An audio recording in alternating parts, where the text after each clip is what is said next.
How's it going? Hope you are doing very well as the Detroit Lions wrap up preseason with a victory over the Carolina Panthers, and they will finish the preseason 2-1. We got to see a ton of maybe not breakout players, but just players that have had a great preseason that basically have solidified themselves a spot on this roster. And then we also got to see a couple, players that maybe didn't look as sharp, but we still have belief in them. So I went down. I actually got to watch this game. I started watching about midway through the second quarter. I was busy before, but I got to watch basically the entire game, and I actually took note of many players. I actually took some notes. I took some notes, and I'm going to read through some of those and let you guys know about some of them. We're going to go through some of the biggest winners, the biggest losers, some general takeaways, and then some other honorable mentions that had great games and great preseasons. And then we'll kind of just wrap up the preseason by kind of just talking about how everything went, and just some general takeaways from all of preseason, not just this game. So let's go ahead and kind of just dive in. We'll start with the biggest winners of this game. So I'm gonna start with Stephen Gilmore, because this guy, watching him, it excites me because not only did we get this guy undrafted, but he has gone out and probably been the defensive MVP of this team. And also watch this kick return right here by Khalil Dorsey. We're also going to get into him. He had a huge game as well. Probably his breakout game, I'd say. But either way, Stephen Gilmore, very impressed by him. He, once again, he had an impressive game last game against the Jaguars.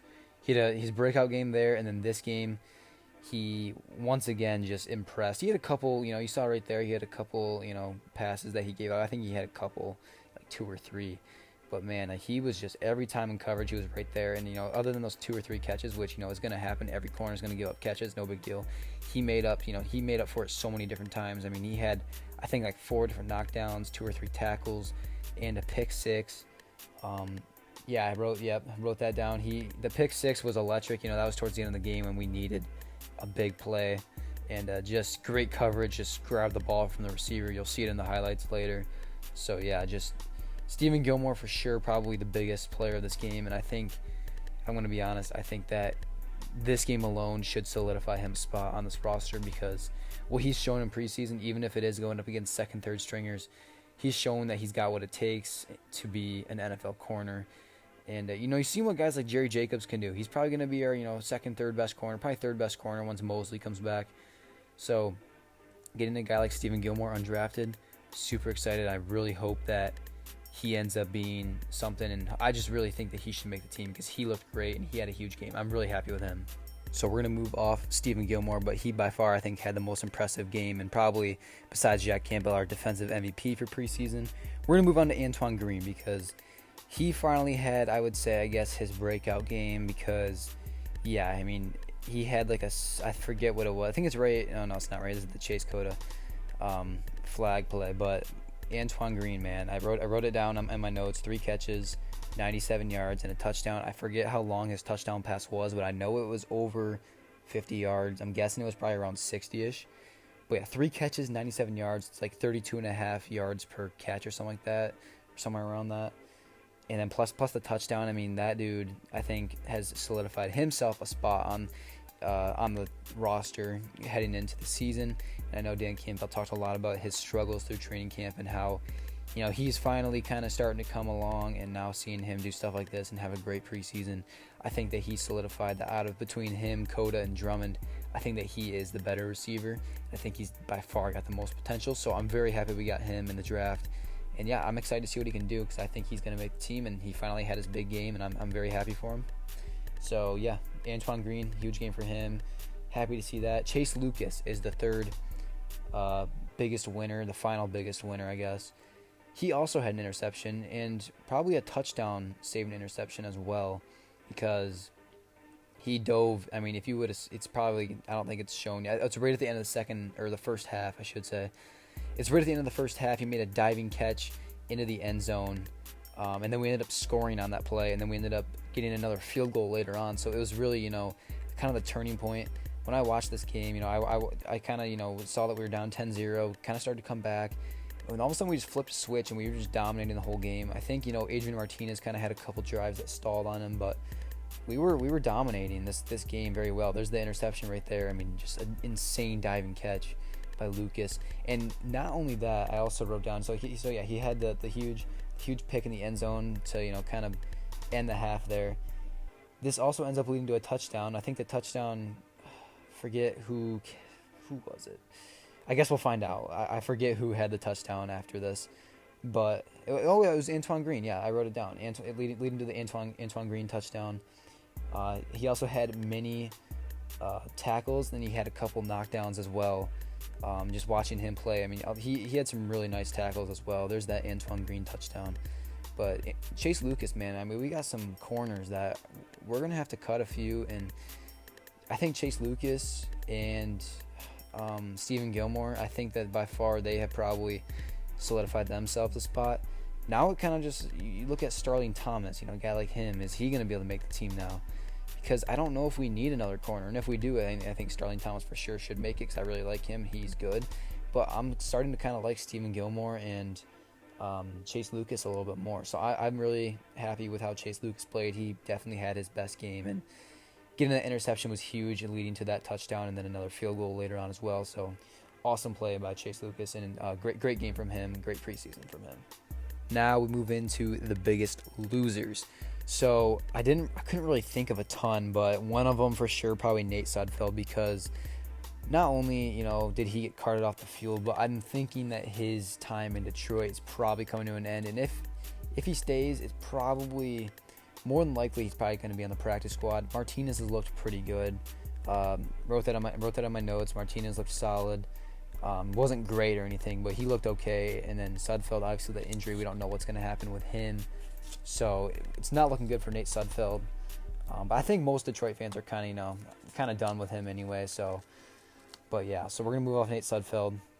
We're going to go into the Okwara, specifically Julian, because this is 2 games in a row now that we didn't really see much out of him. He had that huge 3-sack game in the first preseason game, and we were all geeked about it. And then last 2 games, both of the Okwaras. I think Romeo had a half a sack today, but both the Okwaras kind of just underperformed, I feel like. And I guess they weren't out on the field for that long. So I'm not going to sit here and say the Okwaras aren't going to make the team. The Okwaras had a bad game, because they didn't have a bad game. I just think they underperformed. I think that if they really want to solidify themselves a spot on this team, that they had to come out and have one more big game, kind of like what Stephen Gilmore did. So I do think that there's definitely a possible trade that's going to happen with one of them, if not both of them. So we'll see. I still like both of them. I really hope that they both stay, because they're both actually really good. But we'll see what happens with them. Hopefully they stay in the team. And then the third kind of biggest loser was Riley Patterson. And he, again, wasn't like a horrible game or anything. He had that missed field goal, and then he had a missed extra point, which is kind of like, man, you can't be missing extra points. We just traded for you, signed you. We got rid of our kicker from last year that had a solid year. And then, you're expected to come in and be, top 10, 15 kicker in the NFL.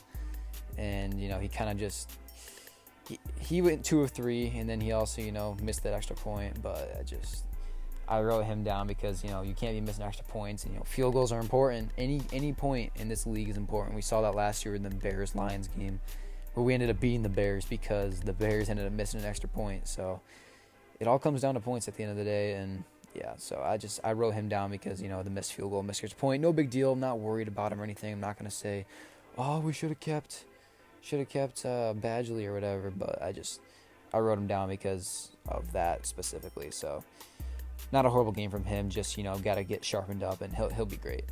So that wraps up the biggest winners and losers list. I wrote down some other standouts. James Houston, just throughout all preseason, has looked amazing. He's looked amazing. And I think he's going to have a huge role for us this year. Teddy Bridgewater had a better game. I was pretty impressed with him. He had some really nice passes. Dylan Drummond, obviously, I think he had 5 catches for like 45 yards. Khalil Dorsey, he had that nice kick return and also a bunch of huge plays defensively. Chase Cota, I think he had a drop in the end zone. It was kind of a bad pass, but he looked solid as well. 3 catches for about 49 yards, I believe it was. And Drummond, by the way, had 5 catches for 45, not whatever I said. I think I said 3.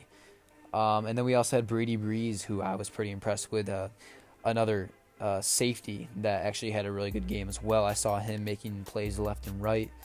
So those were some other standouts from this game. And yeah, that's pretty much it I also kind of wrote down just some overall takeaways. O-line looked better, leading to better run and pass game. Defense looked great. Offense looked better than previous weeks. And Teddy was solid. Wide receiver battle was very even. We've talked about that. And the team looked really good. They had a really good game. I was super impressed by the Lions. And I really hope they carry this momentum into the regular season, man. We got a big game coming up just over 10 days away. We'll see if they show up or not. I think we will. I think we're going to show up with, what's the saying? I forget the saying, but I think we're going to show up. Guns a-blazing, that's the saying. We're going to show up, and I think we're going to show out. So I'm super excited. But yeah, great preseason game. Great preseason overall. Offense looked a lot better. Defense looked great as always. And yeah, super excited for the season. So yeah, let me guys know what you guys thought of the game. Thanks for watching. Put down your biggest winners, losers, who you were impressed by, what you're excited for this season, and your overall preseason takeaways. So yeah, guys, thank you so much for watching, and I will see you in the next video. Peace.